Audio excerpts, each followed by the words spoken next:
สบายดีท่านผู้ชมนี่คือบรรยากาศอยู่ที่บ้านกองหลอเมืองคูนคำแขวงคำมวนพี่น้อง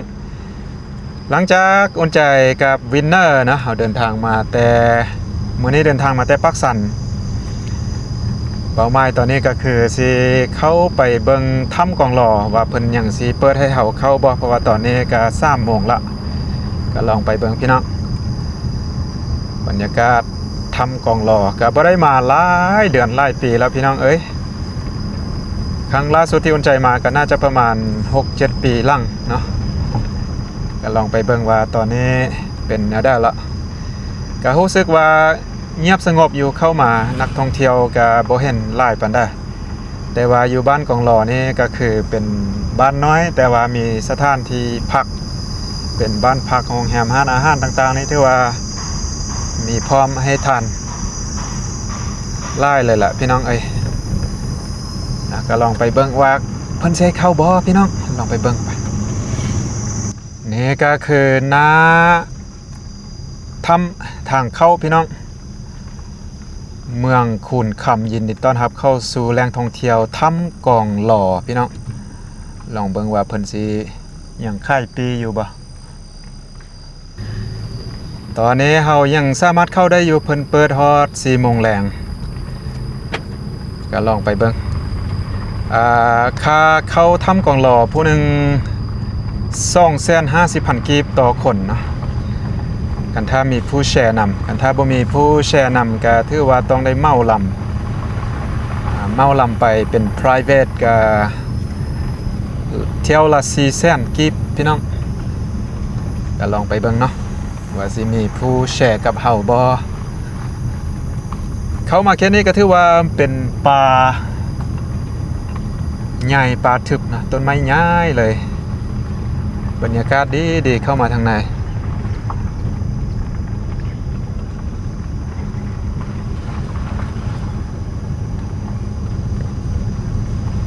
ค่ายปีอยู่นอกแต่ว่าเฮาสามารถขี่รถเข้ามาในเอารถมาจอดอยู่ไหนพี่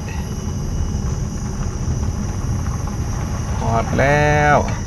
สถานที่แห่งนี้คือถ้ำกองหล่อพี่น้องพอได้มาหลายปีก็ลองเบิ่งว่าบรรยากาศเป็นจังได๋แล้วถือว่าเฮาพร้อมแล้วนะสิเข้าถ้ำกองหล่อพี่น้องพร้อมแล้วบ่พร้อมแล้วพร้อมแล้วนะก็พอดีเฮาเมาลำเข้าไปพี่น้องเมาลำหนึ่ง400,000 กีบเนาะเพื่อเข้าไปทางในกันถ้าหากว่าซื้อปีกับคนหนึ่ง250,000พี่น้องนี่เลยบรรยากาศปากถ้ำเนาะมานี่แล้วหอดแล้วถ้ำกองหล่อปากถ้ำอยู่ทางหน้าเลยพี่น้องแม่นแล้วก็จะเข้าไปเลือกพอสมควรขี่เหือนี่ขึ้นไปเขาจะขี่ไปจนทะลุออกอีกทางนะอยู่ทางนั้นโอเคไปเลยพี่น้องตอนนี้ก็ถือว่าเขามาฮอดจุดปักถ้ำแล้วพี่น้องจุดปักถ้ำสิเข้าไปถ้ำน้ำนี้น้ำใสดีเนาะบางครั้งนี่ก็เป็นสีเขียวมรกตเลยแหละน้ำโอ้เย็นเลยมาฮอดปักถ้ำนี่ถือว่าเย็นจ้อยๆโอ้เย็นเลยสุดยอดได้ยินเสียงน้ำความยาวของถ้ำนี่คือ 7.5 กิโลเมตรเนาะก็คือ 7,500 เมตรจากทางนี้ไปซอดออกอีกทางเนาะปากถ้ำก็สิประมาณนี้พี่น้องว้าวโอเควันนี้เราเข้าไปทางไหนพี่น้องเตรียมอุปกรณ์กันต้องได้ใส่ไฟสายเนาะทางยางเข้าไปเวียนเหรอพร้อมแล้วบ่โอเคก็ถือว่าเป็นครั้งทำอิฐของวินเนอร์เนาะที่จะเข้าไปในถ้ำกองหล่อแต่ว่าอุ่นใจมาไล่เทื่อแล้วนะครับเคยเข้ามาไล่เทื่อละ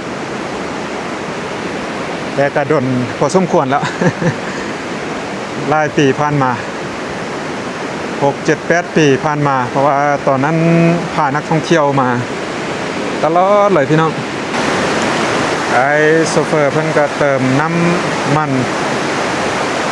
เหือนี่เต็มอยู่ไหนเลยพี่น้องเพิ่นเปิดบริการตั้งแต่8 โมงเช้าเนาะจนฮอดคนละ 4-5 โมงแรงเริ่มออกแล้วพี่น้องเริ่มออกแล้วทำนี่ก็ถือว่ามีบางจุดบางบ่อนี่ก็ถือว่าใหญ่กว้างพอสมควรอาจจะบ่เห็นแจ้งพอได้เนาะมืดแหงกับมืดซ้ำกับมืดก่อนมืดขึ้นซ้ำหลังจากขี่เหือออกจากปากถ้ำมาประมาณ 3-4 นาทีก็มาฮอดจุดที่ว่าสามารถย่างสมหินย้อยหินงอกได้อยู่เขตนี้จุดนี้ก็ถือว่าเป็นจุดที่ว่ากว้างพอสมควรแต่เพิ่นก็มีไฟนะแต่ว่าไฟนี้อาจจะบ่ถึงกับว่าแจ้งให้ถ่ายรูปงามๆได้โอ้บนนี้กว้างเลยเริ่มเห็นหินงอกหินย้อยงามๆแล้วอันนี้ใครคือบ่อย่างนี้ใครคือกับตัวนกบ่นี่สังเกตเบิ่งบ่วินเนอร์ชื่อแล้วก็คือตัวนกแม่นบ่สีเหลืองงามโอ้งามอยู่เด้อนี่หินย้อยมาแต่ถึงพุ่นพี่น้องเป็นแคลเซียมย้อยมาแต่ถึงก็งามแบบนี้โอ้ฟังนี้ก็งามเส้นกันเบิ่งลองขึ้นไปสูงพุ่นเบิ่งลงมาจะงามซ้ำได้ทางย่างขึ้นก็สะดวกสบายพี่น้องเป็นเฮ็ดขั้นใดขึ้นแบบง่ายๆสบายความงามจุดนี้ก็ถือว่าสุดยอดเลยพี่น้องพื้นที่กว้างขวางทางหน้าพุ่นปานสวรรค์ปันแต่งพี่น้องเอ้ยว้าว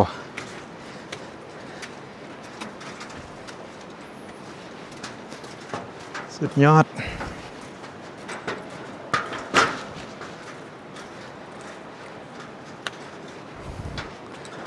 โอ้งามหลายจุดนี้ก็ถือว่าทางย่างขึ้นมาก็มาสิ้นสุดอยู่จุดนี้เบิ่งขึ้นไปถึงพุ่นงามว้าว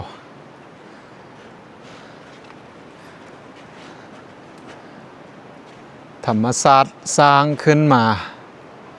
สุดยอดเลยพี่น้องเอ้ยงามแท้ๆ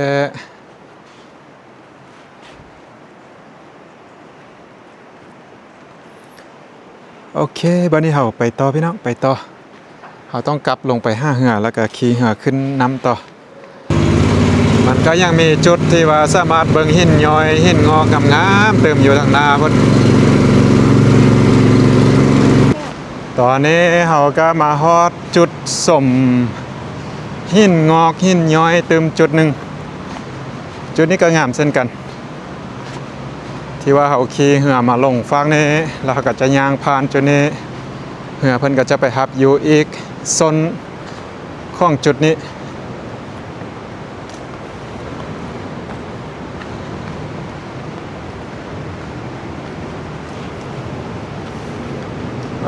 แถวเขตนี้เป็นหินบางครั้งนี้น้ำน่าจะท่วมขึ้นมาถึงพี่สังเกตเบิ่งแต่เป็นห้องหอยน้ำ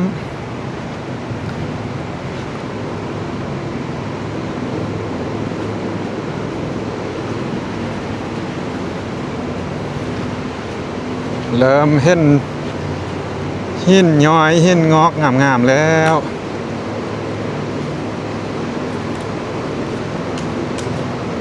บางครั้งกระปานสวรรค์ปันแต่ง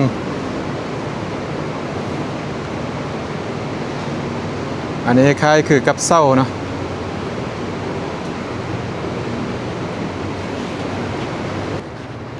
สังเกตเบิ่งแต่หินย้อยลงมาเนาะธรรมชาติสร้างขึ้นมาแบบสวยงาม ตัวใหญ่ๆนี่ตืมอีกจากปีนี้น่าจะจอดถึงละอย่างประมาณแมตรปลาย สิจอดละ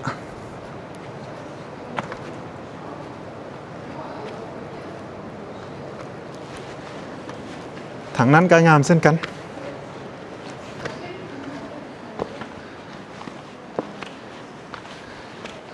ย้อยลงมาแล้วก็จอดทางลมกำลังสิจอดทางถึงเข้ามาในนี้ก็ถือว่าเป็นลานกว้างเลยเป็นอะไรวินเนอร์คักอยู่บ่ คัก คัก เข้ามาโดนแล้วนี่ คักอยู่เนาะก็เป็นจุดไปที่ว่ามีบอนงามๆ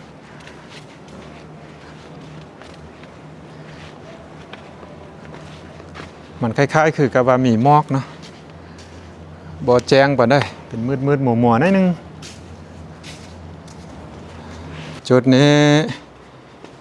ไฟบ่อยักพอปานใดถ้าหากว่าเพิ่นเอาไฟใส่เติม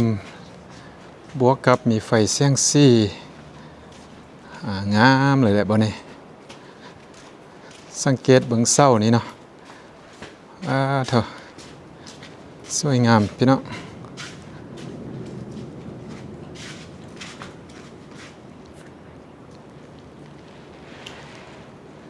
ทางนี้ก็เช่นกันมีเสาย้อยลงมาจอดใส่ทางลุมเนาะโอ้เข้าไปไหนเพิ่นเด้อโอ้งามโอ้เสานี้งามมึงไหมแหลมขึ้นไป งามไรจุดนี้ก็งามเช่นกันถ้าหากว่าเพิ่นเอาไฟออกเป็นสีทองๆนั่นนึงมาใส่เนาะคือสีงามแฮง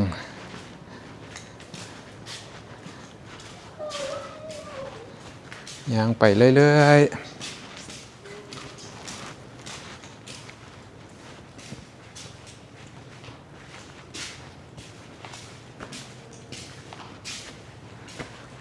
ๆย่างออกไปทางนี้เลย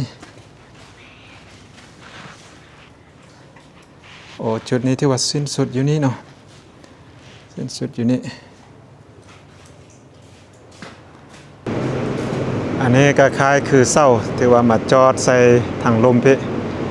โอ้อาจจะใส่หลายปีเนาะสวาสีจอดย้อยแต่เทิงพุ่นมาแล้วก็ทางลมก็ตัวขึ้นไปจอดใส่ทางเทิงโอเคพี่น้องลงไปขึ้นเรือวันนี้เราจะขี่เรือขึ้นไปต่อน่าจะบ่มีบอนแวตึมละออกจากนี้ไปมีแต่นั่งเรือขี่เรือขึ้นไปจนสุดซนเบื้องนั้นตอนนี้ก็กำลังขึ้นนำหินงอกหินย้อยเขตนี้ถือว่าบ่มีหลายปานใดตามถ้ำโซเฟอร์เรือเพิ่นว่าน้ำนี้จะมีตลอดปีเลยบ่เคยแห้งแต่ก่อนชาวบ้านเพิ่นก็จะใช้เป็นทางเที่ยวไปมาห้าสู่กันระหว่างฝากนั้นกับฝากนี้ก็หมายความว่าเพิ่นใช้เรือเที่ยวน้ำนี้ลอดทำ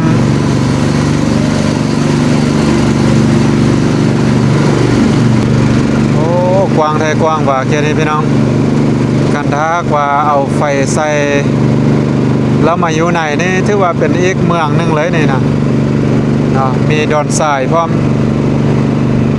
ทรายนำทรายเย็นๆอยู่ไหนนี่ความเย็นพี่น้องปั่นใส่แอร์ขี่เหือนี่จนว่าหนาวเนาะจุดนี้ก็ถือว่าเป็นจุดเกือบสุดละจุดสิ้นสุดอยู่ทางหน้านี่แหละแต่ว่าบนนี้เป็นซองแคบๆนำไล่ก็เลยว่าต้องได้ช่วยกันดึงขึ้นเอาเหือนมีแต่จุดเดียวนี่เนาะเพราะว่ามีโงนหินใหญ่ตัน นำก็เลยว่าเฮ็ดให้นำไล่แคบบ่นี่ก็ถือว่าอย่างน้อยเดียวก็ถือว่าเป็นจุดสิ้นสุดละอยู่ทางหน้านี่เห็นแสงสว่างแล้วพี่น้องก็แปลว่าตอนนี้เรามาไกลสุดอีกเบื้องหนึ่งเนาะก็ถือว่ายาว 7.5 กิโลเมตรก็ถือว่ายาวสมควรใช้เวลาไปรวมๆตั้งแต่เราออกปากคำเบื้องนั้นรวมทั้งยางเลาะสมมาฮอดเบื้องนี้ก็ใช้เวลาไปชั่วโมงหนึ่งนะแล้วบ้านนั้นเราก็สิกลับออกไปทางเก่าพี่น้องหลังจากมาเบิ่งมาสมฟังนี้ว้าวโอ้ออกมาแล้วแจ้งจางปางออกจากถ้ำมาแต่ว่าตอนนี้ฟ้ามืดฟ้ามัวคล้ายคือฝนสิตกพี่น้องว้าว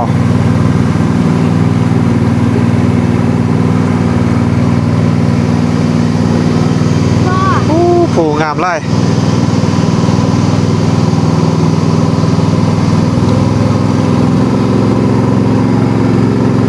โอ้ผ้าเห็นปูนงามสุดยอดบรรยากาศน้ำก็ยังเศร้าดีอยู่เพราะว่าฝนน่าจะบ่ตกไล่ทางว่าแม่นช่วงฤดูฝนแท้ๆน้ำนี่ก็จะคุ้นอาจจะเดินเหือบ่ได้ช่วงนั้นนะเพราะว่าน้ำไหลเกิดอันตราย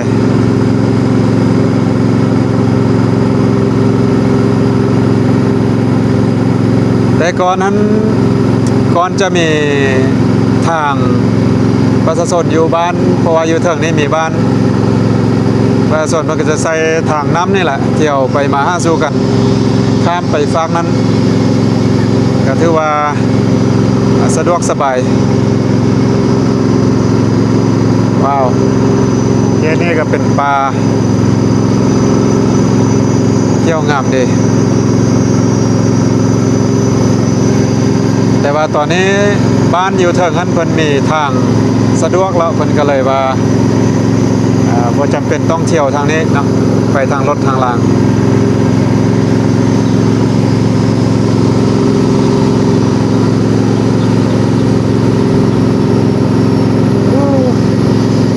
ธรรมชาติงามบรรยากาศคักสุดพี่น้องอยู่ในถ้ำจนหนาวเลยอยู่ในถ้ำจนหนาวบ่หนาวอ่ะบ่หนาวบ่เรือ บ่หนาวบ่เรือพอมาน้องในฮอนว่าสุดยอดพี่น้องบรรยากาศก็สิประมาณนี้แหละคักไล่วิวทิวทัศน์ธรรมชาติป่าไม้ต่างๆระหว่างวินเนอร์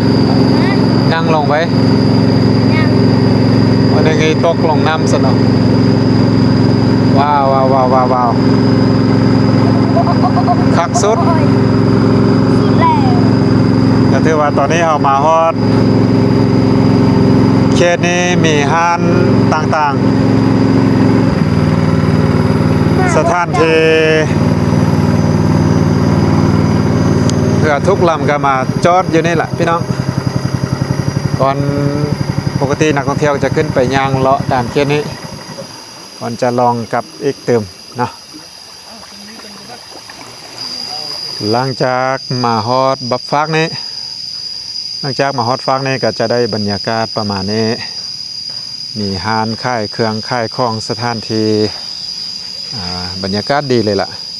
อยู่เขตนี้ก็คือบ้านนาตาลก็ย่างไปทางนี้นิดเดียวแต่ว่าตอนนี้ก็เปลี่ยนแปลงไปไล่ละสมัยก่อนอุ่นใจมานี่โอ้ยก่อนจะมีทางดีทุกสิ่งทุกอย่างอย่างเป็นธรรมชาติแบบสุดๆเลยคักสุดแต่ว่าตอนนี้เพิ่นมีทางสะดวกสบายกับทุกอย่างเปลี่ยนไปอันนี้ก็ถือว่าเป็นบรรยากาศอยู่ฟากนี้เนาะเอาลอดผูตัวนี้มา โอเค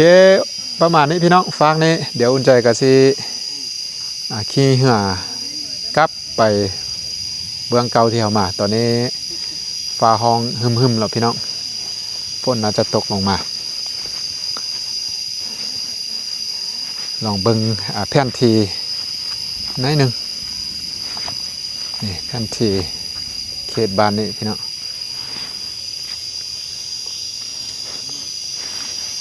บ้านนาตาลจุดเฮาอยู่จุดนี้ถ้ำตัวนี้จะเป็นถ้ำ 7.5 กิโลเมตรออกจากนี้เขาเข้าอยู่นี่เนาะกองรอบ้านกองรอแล้วก็ออกมานี่ตอนนี้เขาอยู่นี่ก็ถือว่ามีบ้านหลายเลยเขตนี้ที่ว่าน่าสนใจบางบ้านนี้ก็ยังเป็นธรรมชาติอยู่โอเคสุดยอดพี่น้องไปบัดนี้เราขี่เรือกลับไปฝั่งนั้นคือเก่า โก้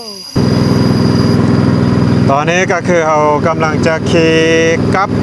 เนาะผ่านถ้ำไปฝั่งนั้นพี่น้องกำลังจะเข้าหูแล้วเข้าอุโมงค์นักท่องเที่ยวบ่หลายปานใด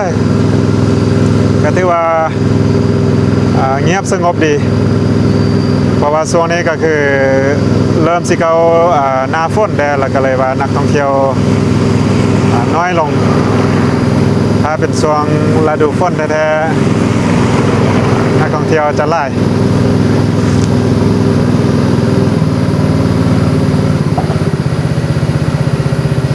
เข้าแล้วฮัลโหลสบายดีเขาทำแล้วพี่น้อง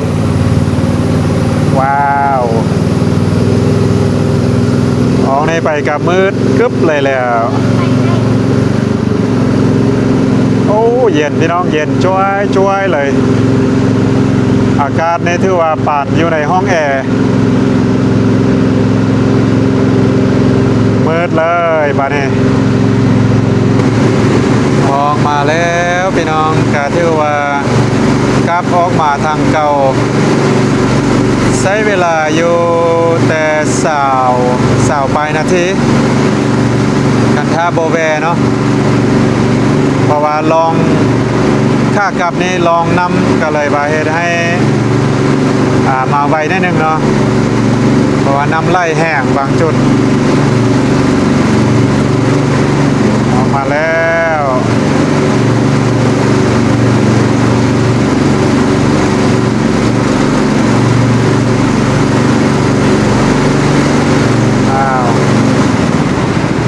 เรียบร้อย